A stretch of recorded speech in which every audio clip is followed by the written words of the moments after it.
Hello and welcome back to the stars, everybody. Today we're going to be taking a look at the Rattler pistol in Starfield. This is one of the very first handguns that you get access to in the game. You can find this extremely early on, and it is one of two weapons that actually shoots the 27 caliber round. This one is a sci-fi space revolver. It definitely looks strange. It's one of the stranger looking weapons in Starfield to me for some reason, even though I have seen revolvers, at least in real life, that look kind of like this, not exactly, but kind of like this, where you actually got the cylinder much further in front rather than just directly above the trigger guard and the trigger itself. Those do exist in real life, and they do look kind of steampunk in their own way, which is kind of cool to see.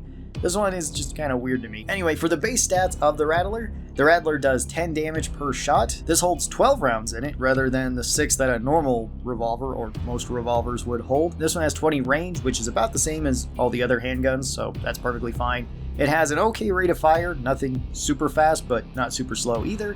It has okay sights to it as well, it's decently accurate, and it doesn't weigh very much either, like a lot of the handguns. It's also got a decent amount of mods to it as well. For the pros of the Rattler, we have a gun that is fairly common. It's not super difficult to find Rattlers laying around, especially into the early game. They do show up pretty often. It's also not particularly difficult to find ammo for this. The 27 caliber round is fairly cheap to buy from merchants. It's also readily available on most enemies. Certain quest lines give you a ton of them because you can just find a ton of either Rattlers or side stars laying around, and you're probably going to find a lot of bullets for them too. It also just makes for a convenient weapon to carry around if you want to be picking off aliens too, or lesser enemies, so that you're not wasting some of your good ammo on just smaller enemies that you could take out quickly. Because again, it's only this weapon and the side star that actually use the 27 caliber round, so if you're going with a dedicated pistols build, this could be a pretty good option for you to have it. Or even if you're not going with that, you just want something to pick off smaller enemies, this can work for that.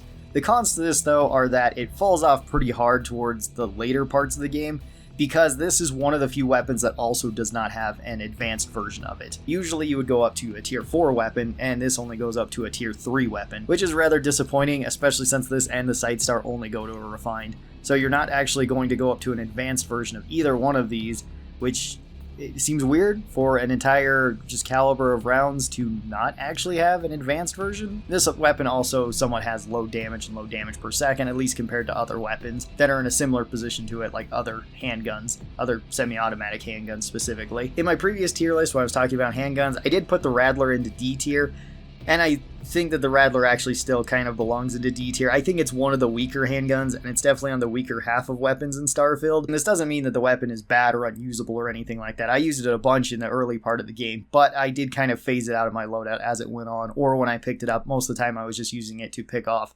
smaller enemies, or it was just something I conveniently found, and then I had bullets for, so I was going to spam it at whatever I seen. So it still definitely has a place for that. Let's talk about the modded version of it and what mods I would recommend for this. So for barrels, you have two options, standard barrel or the long barrel. I would always just go with the long barrel. First off, it makes the gun look a lot better. I actually like the long barreled version of this quite a bit more. And secondly, it just gives you a straight bonus over the standard barrel in almost everything besides the weight and the ADS speed, which isn't such a big deal. For a laser sight, I would just recommend the regular laser sight. It's either that or nothing. The laser sight just gives you a bonus, so you might as well put it on there. For optics, you have either the regular sights or the reflex sight, and I would definitely recommend the reflex sight. The regular sights for this weapon are okay enough, but they're not one of my favorites. The reflex sight is a little bit better overall, so I would just recommend that you put that one on, but if you like the iron sights, go with that over it. For a muzzle, I would recommend a suppressor. I've talked about this a lot in this series, where if you just put a suppressor on a weapon and you're going with the sneak perk, you're just going to get more damage for it, so you might as well put it on if the gun allows it. If you're not going with that perk, or you just don't care about stealth, you could go with the muzzle brake or the compensator. Either one is completely fine with this. Both of those will just help you out more so than not having anything on it. For a magazine, you have some options here, and I would recommend one of two of them. Those either being the armor-piercing rounds or the white-hot rounds, depending on how you want to use this. Armor-piercing rounds can work better against somewhat heavier armored targets and can get you a little bit more consistent damage towards everything, since they're generally just an upgrade over the standard rounds. You could go with the white-hot rounds, though, if you just want to deal fire damage and deal some damage over time, and either one of these is perfectly fine. Pick whichever one you would like. It does have a large magazine that you could also put on this, which is an okay option, especially if you just want to take this for picking off smaller aliens or weaker enemies. That way you don't have to reload it as often. So realistically, anything other than the standard magazine I would consider to be pretty decent on this weapon. For internals, if you want the highest amount of damage, go with high powered. That's what I did on mine, but you could go with the hair trigger to have a faster rate of fire. That could also work, again, if you're just trying to use this to plink off stuff. Or if you want to have some longer range for this, or longer effective range, you could go with the high velocity rounds, which does help it out a little bit. Makes it a little bit more consistent at that medium range. It's still not going to be really great at long range, but it'll be good enough. And then for a receiver, you either have the semi-automatic or the binary trigger.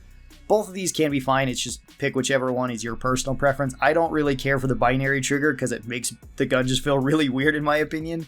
It's just jumpy, and I don't really like that. It does technically make it so you can get DPS out faster onto the target though, so if you like that, you can go with that. If you want more damage per shot, semi-automatic's going to get you that. But for the fully modded version of the Rattler, sadly, I would still probably put it into the D tier, although it would be on the higher end of D tier because it is a pretty decent option if you have an excess of 27 caliber rounds. And again, with it being one of 2 weapons that can use it, that certainly makes it still fairly viable. It's not going to be a standout weapon compared to other handguns or compared to other weapons that can do a similar job to it, though. If you have an equal amount of rounds for each of them, then I feel like the Rattler is still going to be on the lower half of weapons, even when it is fully modded out. And there is one unique version of this weapon that you can always get. This is called the Zapper. The Zapper you can actually just buy in Aquila, so you can buy it very early on, and this one's actually not a bad weapon if you wanted to take it early on, because it does have a pretty good legendary effect. The legendary effect is the Tesla effect, so it has a chance of rounds just electrocuting enemies and dealing extra damage to them. This also slows down enemies too, so this is actually pretty good, especially since you can get this right at the very start, and it can be a decent weapon because again, it's one of 2 weapons that's actually going to be using the 27 caliber round. You do have to buy it, but it's not super expensive because it is a handgun and it is kind of a lower tier handgun, so it shouldn't really put a big dent into your wallet or anything like that. This one has a couple modifications to it as well that make it pretty unique. It's got a long barrel, which is pretty good, compensator, which can help keep it on target, larger magazine, which is pretty good with the electricity effect since you can just keep shooting this out and get a little bit of value out of it. It's got the high powered, so it deals extra damage, and it has the binary trigger, so this can work more as like a submachine gun burst pistol weird hybrid thing. And that's actually not so bad for this. You could actually just keep this the way that it is, and it would be a pretty solid early game weapon for you.